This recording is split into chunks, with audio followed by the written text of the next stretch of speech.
हंगाम संपत आला सुपारीचा, ऑक्टोबरपासून चालू.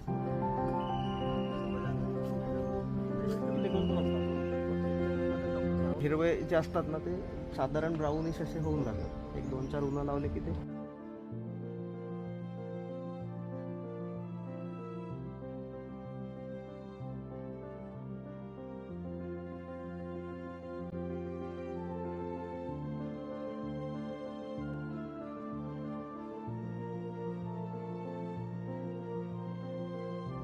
हे जे आहे ना ह्याला पस्टर्डी म्हणतो. मला काढतो.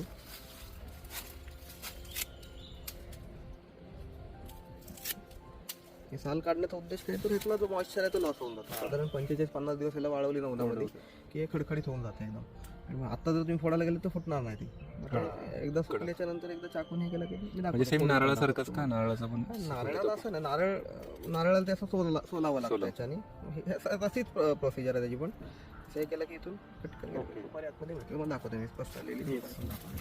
लहान असते कारण हे जे मोठे जे येतात ते आम्ही बियाण्याला वापरतो.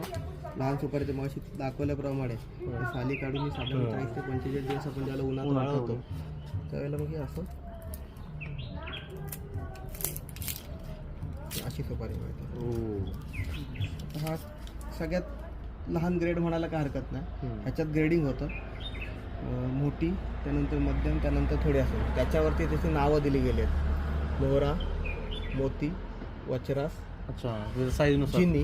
जिनी म्हणजे लहान. जिनी आपल्या शब्दातच लक्षात येतं लगेच. मोहरा म्हणजे अगदी मोठा. तसं मोहरा, मोती, वचरास, जिनी आणि फटोर. फटोर म्हणजे अगदी सगळं ते सुरकुतलेली सुपारी असते अशी म्हणतात फटोर.